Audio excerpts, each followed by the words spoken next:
Hello दोस्तों, नमस्कार। बहुत बहुत स्वागत है आप सभी का विक्ट्री ऑफ IS20 के यूट्यूब चैनल में। देखिए भाई, यहाँ पर हम दो जो है किराए के स्टूडेंट उठा के लाए हैं और इसको दिया 50 रुपए और इसको दिया 20 रुपए है ना।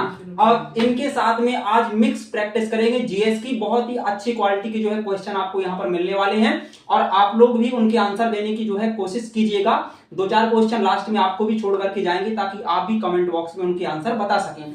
तो भैया यहाँ पर अब एक स्टूडेंट गया, उसकी जगह हम दो यहाँ पर स्टूडेंट खरीद के ले आए। खरीद खरीद के नहीं लाया, मतलब ये है, मतलब ऐसे रोड से उठा के ले आए दोनों को ठीक है। तो अब इनके साथ में जो है क्वेश्चन आंसर की यहाँ पर पुछाई होगी और आप लोग भी यही मान करके चलिए कि आपसे भी वो रियल में ही पूछा जा रहा है, ठीक है ना। तो ये बहुत स्मार्ट बंदा है, देखो देखने में भी थोड़ा अच्छा लग रहा है भाई, है ना। और है ना। और दूसरी चीजों में मत जाइए, बाकी ये लड़का सही है और ये लड़का भी सही है। इसकी हमें करानी आगे चल के शादी, है ना। तो इसका जो विवाह होगा भैया, तो अगर क्वेश्चन इनसे बन जाएंगे तो हम मान लिया जाएगा कि यहाँ पर कि ये तैयार है एकदम, ठीक है ना। किसके लिए आप समझ गए आप लोग, बाकी सब ठीक है। तो भैया पहली तो शुरुआत इनसे करनी पड़ेगी हमें, क्योंकि इनकी करानी है ठीक है। तो भैया अब आप बताओ, चलिए, ये दुर्गा पूजा जो त्योहार है ये कहाँ का त्योहार है? दुर्गा पूजा आप लोग भी बताइए, कहाँ का प्रसिद्ध त्योहार है दुर्गा पूजा? ये इनसे पूछा जा रहा है प्रश्न। हाँ बताइए। दुर्गा पूजा, हाँ दुर्गा पूजा ये हमारी समझ से पश्चिम बंगाल का है। या क्या बात है भाई, गुड। ये बंदा स्मार्ट लड़का पश्चिम बंगाल का, देखो इन्होंने त्योहार बताया, बहुत ही फेमस है भैया। और यूनेस्को की विश्व विरासत की मतलब सूची में भी ये शामिल है ना।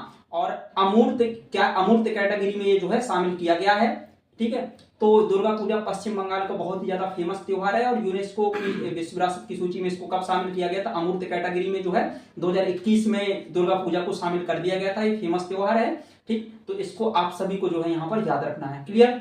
अच्छा, अब अगली बारी है इनकी। आप you are right bro, you are right. देखो इनको बताना भी पड़ा कि सही है कि नहीं सही है ना। अब इनसे जो है पूछा जा रहा है, चलिए इनसे पूछा जा रहा है भैया, आपको ये बताना है प्रसिद्ध जगन्नाथ यात्रा कहां पर निकाली जाती है? जगन्नाथ यात्रा किस राज्य में निकाली जाती है?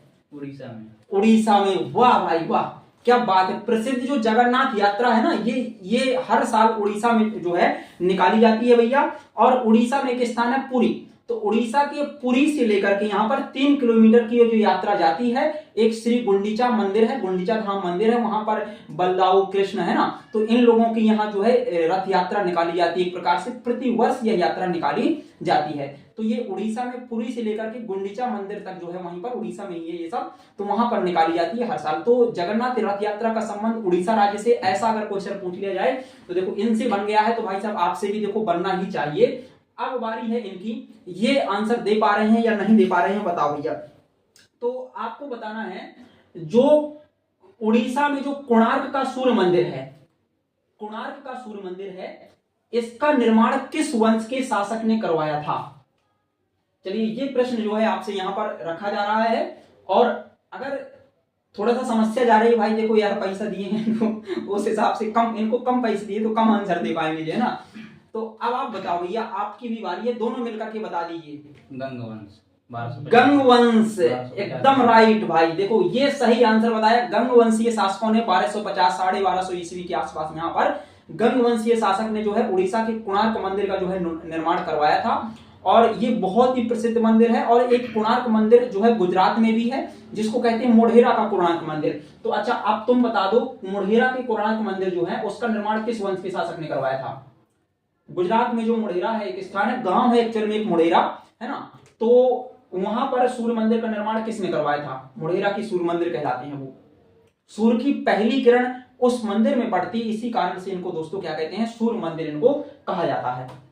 तो आप लोग भी थोड़ा सा ध्यान दीजिएगा इन सब चीजों पर। आप बताइए भैया,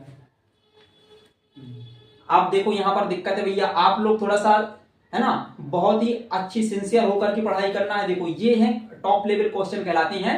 चोल वंश के शासक जो हैं उनके द्वारा जो है उड़ीसा के गुजरात के जो मोढेरा में सूर्य मंदिर है वहां का निर्माण करवाया गया था चोल वंश के शासकों के द्वारा, ठीक है ना। तो ये सब आपको यहाँ पर, तो चोल नहीं है दोस्तों, थोड़ा सा यहाँ पर याद रखना, चालुक्य वंश है, चालुक्य वंश है, चोल नहीं है, चालुक्य वंश है। क्योंकि गुजरात में वहां पर शासक ही रहे चालुक्यों का वहां पर शासन रहा है गुजरात में, ठीक है ना। तो उन्हीं के द्वारा इसका निर्माण जो है करवाया गया था। मोढेरा का सूर्य मंदिर ये कहलाते हैं। चलिए अगला क्वेश्चन आपसे पूछा जा रहा है और अभी इसका आंसर आप लोग भी बताएंगे थोड़ा सा। बताइए, प्रसिद्ध त्योहार है सिग्मो महोत्सव। सिग्मो महोत्सव है भाई लोग, और ये बोल रहे हैं कि हमें पता है, हमसे पूछ लो, है ना। सिग्मो महोत्सव चलो इन्हीं से पूछ लेते हैं, इनका मान हो जाएगा, है ना। बताओ ये सिग्मो महोत्सव जो है भारत के कौन से राज्य में मनाया जाता है? असम में। देखो भैया, अब यही तो है, हम कहते ना कि कभी भी अपने आप को ज्यादा आगे नहीं ले जाकर के समझना चाहिए ना। ये कहीं का कुछ बता रहे हैं, हमें खुद नहीं पता कि इनके मन में क्या है। सिग्मो महोत्सव आप बताएंगे कहां पर है? गोवा में मनाया जाता है भैया सिग्मो महोत्सव। सिग्मो महोत्सव कहां पर मनाया जाता है? ये गोवा का प्रसिद्ध त्योहार है ना। साउ जो आओ महोत्सव भी गोवा में ही होता है। तो साउ जो आओ, सिग्मो, ये दोनों त्योहार जो हैं गोवा के हैं, स्पेशल स्थानीय त्योहार है गोवा के। ये पेपर में पूछे जाते हैं और एसएससी का कोई ऐसा एग्जाम नहीं जिसमें ऐसे प्रश्न आए नहीं। तो आप लोग बिल्कुल याद रखना वनडे एग्जाम के हिसाब से, और पीएससी एमपीपीएससी जो आगामी परीक्षाएं होने वाली है ना, उनके लिहाज से बहुत महत्वपूर्ण चीजें जो है यहाँ पर हम लोग डिस्कस कर रहे हैं अपने भाई लोगों के साथ में। तो आप लोग भी थोड़ा सा इस पर सेंसर होकर के ध्यान देना है, ठीक है ना। अच्छा, अब बताइए, आज थोड़ा सा कल्चर वाली चीजें ज्यादा है। लेपाक्षी मंदिर कहाँ पर है भैया? लेपाक्षी मंदिर कहाँ पर है भारत में? प्रदेश 1530 ईस्वी। बिल्कुल सही है, आंध्र प्रदेश में है। लेपाक्षी वीरभद्र मंदिर कहलाता है, एक प्रकार से इसको वीरभद्र मंदिर के नाम से भी जाना जाता है। और लेपाक्षी मंदिर जो है ये कहां पर है? ये आंध्र प्रदेश में है। 1530 यानी 1550 ईस्वी के आसपास इसका जो है निर्माण करवाया गया था आंध्र प्रदेश में। और एक्चुअल में देखा जाए तो ये कौन से भगवान के लिए समर्पित है? ये शिव भगवान के लिए समर्पित एक मंदिर है। शिव भगवान के लिए, है ना, मतलब भगवान शिव, शंकर भगवान, उन्हीं के लिए समर्पित है, है ना। महादेव के लिए समर्पित है। और आजकल ये हमारा ये जो लड़का है ना, ये महादेव की पूजा भाई बहुत करता है। महादेव मतलब शंकर भगवान। और आपको पता है शंकर भगवान किस लिए फेमस है? जिसने भी भगवान शंकर को पूजा उसका क्या हुआ है ना, कल्याण नहीं हुआ है, उसका विवाह हुआ है। और इसका उद्देश्य जो है मेन टारगेट है भाई, है ना। तुम तो नहीं भैया करते पूजा शंकर भगवान की? नहीं, ये नहीं करता, इसको मतलब टेंशन नहीं है ज्यादा विशेष करके, है ना। शादी विवाह से कोई मतलब नहीं है। देखो भाई, अगर ईमानदारी से पढ़ रहे हो तो ब्याह होने में टाइम नहीं लगेगा, सीधी सी बात है। गलत कह रहे हैं ना। 4 रिश्तेदार और आएंगे घर में। 4 रिश्तेदार आएंगे, 4 की क्या जरूरत है भाई, एक में काम बन जाएगा। और आएंगे ना। एक में काम है, देखो 4 रिश्तेदार, इसको मतलब पूरी प्रोसेस आगे की इसको पता है जाएगी तो और फिर ढूंढने के लिए वो जाते। देखो ये है ना मेन मकसद, जॉब लग जाएगी तो 4 लोग पीछे घूमेंगे। और ये भाई साहब क्या मांगेंगे? 4 व्हीलर। इनका मतलब 4 व्हीलर पक्का है। चलिए अगला क्वेश्चन अब आपसे यहाँ पर कर रहे हैं, श्रीलंका की सबसे बड़ी नदी कौन सी है? महावेली गंगा। ये राइट आंसर भाई। श्रीलंका की सबसे बड़ी नदी जो है वो महावेली गंगा है। महाबली गंगा इसको कहते हैं, महावेली गंगा भी आप कह सकते हैं। श्रीलंका की सबसे बड़ी नदी है, एक तरह से कह सकते हैं। जैसे भारत की, केवल भारत की बड़ी नदी अगर पूछा जाए तो आप बताएंगे गंगा रिवर, पवित्र नदी है, सबसे बड़ी नदी है गंगा भारत की। लेकिन ये और भी भारत में नदियां हैं, लेकिन भारत में बहने वाली सबसे लंबी नदी गंगा है। और इसी तरह से श्रीलंका में बहने वाली लंबी नदी जो है वो महाबली गंगा है। तो आप लोग याद रखेंगे, ठीक है ना, महावेली गंगा या महाबली गंगा एक ही बात है। चलिए बहुत अच्छा, बहुत बहुत धन्यवाद, आपने इसका आंसर बिल्कुल सही बताया। अब आप बताइए भैया, अब तुमसे पूछ रहा, सत्रिया डांस किस राज्य का प्रसिद्ध एक क्लासिकल डांस है? क्लासिकल डांस है भैया, याद रखना, ये असम का। हाँ, लगभग 7 या 8 क्लासिकल डांस है टोटल भारत के अंदर। तो ये असम का है सत्रिया, है ना। सत्रिया डांस कहाँ का है? असम का है भैया, असम का है सत्रिया डांस, ठीक है ना। चलिए बहुत अच्छा। अच्छा, आपसे यहाँ पर एक क्वेश्चन पूछ रहे हैं हम फिर से यहाँ पर, देश की पहली वंदे भारत ट्रेन जो है वो कहां से कहां तक चली थी? ये प्रश्न इनसे पूछा जाएगा। दिल्ली टू, अब तुम बता दो। आंध्र प्रदेश। दिल्ली टू वाराणसी। वाराणसी, राइट भाई, राइट, है ना। भाई देखो ध्यान से पढ़ना, ये बाजीमान ले जाएगा आपका, है ना। जितने सपने संजो के रखे हैं ना ठंडियों से बचने वाले, वो सब ये पूरे कर ले जाएगा। ठीक है। इसको समझ में अभी आया है। ठीक है, तो दिल्ली से वाराणसी तक जो है भैया क्या चली? भारत की पहली जो वंदे भारत ट्रेन है, दिल्ली से लेकर के वाराणसी तक। और वैसे अगर आपसे पूछा जाए भारत की पहली ट्रेन कब चली थी, भारत में पहली ट्रेन कब चली, कहां से कहां तक, तो 1853 में जो है 1853 में चली थी। और ये कहां से कहां तक चली थी? तो आप लोग याद रखना, ये मुंबई से ठाणे। ठाणे, है ना, ये मुंबई में ही प्लेस है। मुंबई से ठाणे तक लेकर के ये कुल मिलाकर के यहाँ पर जो ट्रेन 34 किलोमीटर के आसपास ये ट्रेन टोटल चली थी, है ना। चलिए बहुत अच्छा। अच्छा, अगला क्वेश्चन आपसे पूछा जा रहा है यहाँ पर, बताइए भाई, जीवन जीने का अधिकार जो है, ये एक प्रकार से मौलिक अधिकार है, जीवन जीने का अधिकार, है ना, राइट अबाउट लाइफ, जीवन जीने का अधिकार, ये संविधान के किस भाग में है?